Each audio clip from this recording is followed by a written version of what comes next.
கொங்கு மண்டல மக்களுக்கு என்னுடைய வணக்கங்கள். அதாவது 200-300 ஆண்டுகளாக விவசாயமாக இருக்கட்டும், தொழில்களாக இருக்கட்டும், அனைத்திலும் செழிப்பாக இருந்து இந்தியாவிற்கு எடுத்துக்காட்டாக இருக்கும் கொங்கு பகுதி மக்களுக்கு இந்தியா முழுவதும் தலை வணங்க வேண்டும். நீங்க எல்லாம் ஒரு விஷயத்தை மறந்திருக்க மாட்டீங்க. செம்மொழி மாநாடுன்னு ஒண்ணு போட்டாங்க, மறந்திருக்க மாட்டீங்க. அதுவரை இங்க நடக்கும் தொழில்கள் செழிப்புகள் வெளியே தெரியாமல் இருந்த விஷயங்களை செம்மொழி மாநாடு மூலம் உங்கள்ட்ட எவ்வளவு வசூல் பண்ணாங்க. அன்னைக்கு முடிவு பண்ண இந்த மக்கள் அதோட திமுகவை முடிச்சு கட்டினாங்க. கிட்டத்தட்ட 13, 15, 16 வருஷம் ஆச்சு. செம்மொழி மாநாடு வரைக்குமாவது ஏதோ அங்க ஒன்று இங்க ஒன்றுமாக திமுக வந்து கொண்டிருந்தது. மொத்தமாக திமுகவை தொடச்சி வெளியே போட்டது அந்த செம்மொழி மாநாடு. ஏன்னா நியாயமாக நேர்மையாக தொழில் செய்து கொண்டிருக்கும் கொங்கு பகுதி மக்களிடம் ரூம் போட்டு வசூல் பண்ண திமுகவை என்றும் இந்த மக்கள் வலுக்க மாட்டார்கள், கடைசி வரை மன்னிக்க மாட்டார்கள். ஒரு விஷயத்தை பாத்தீங்களா, இங்க பல அமைச்சர்கள் இருக்காங்க கொங்கு செய்தில. இந்த அமைச்சர்களுக்கெல்லாம் கொடுக்கப்பட்ட துறை என்ன? ஒன்னு டாஸ்மார்க், இல்லைன்னா வேற துறை.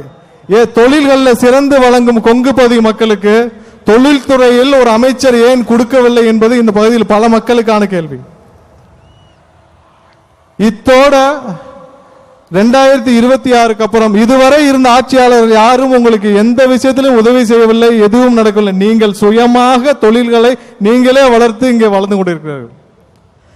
திருப்பூரா இருக்கட்டும், பல பகுதிகளாக இருக்கட்டும், உங்களுக்கு எந்த விதத்திலும் எந்த ஒத்துழைப்பும் எந்த உயரத்திலும் இந்த இதுவரை இருந்த அனைத்து அரசுகளும் எதுவும் உதவி செய்யவில்லை. ஆனால் 2026 அப்புறம் இங்க உள்ள தொழில்கள் பல மடங்கு வளர உங்களுக்கு அனைத்து வகையிலும் உதவி செய்ய நம்மளுடைய தளபதி உங்களுடைய அண்ணன் அவரின் ஆட்சி கண்டிப்பாக வரும். இங்க இருக்கிற ஒவ்வொரு பகுதி மக்களுக்கு தேவையான அளவிற்கு அவர்களுக்கு ஒரு தகுந்தாற் போல் அமைச்சரவையும் கொடுக்கப்படும். திருப்பூருக்கு என்ன தேவை, கோயம்புத்தூருக்கு என்ன தேவை, அங்குள்ள தொழில்களுக்கு என்ன தேவைங்கிறத முற்றிலும் உணர்ந்து இங்க உள்ள அனைத்து விஷயங்களையும் உயர்த்துவதற்கு நம்மளுடைய தளபதி அவர்கள் 2026 முதலமைச்சராக அமர்வார். 2026 தேர்தலில் ஒரு விஷயம் எல்லாரும் நியாயம் நீங்க மனசுல வச்சுக்கணும். அது திமுக இருக்கிற எம்எல்ஏ அமைச்சர்கள் எல்லாருக்கும் தெரியும்.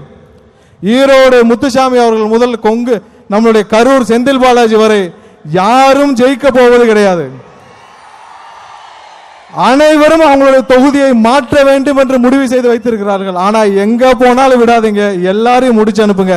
2026 கொங்கு பகுதி முழுவதும் நம்மளுடைய தமிழக வெற்றி கழகத்தின் கொடிதான் பறக்க வேண்டும்.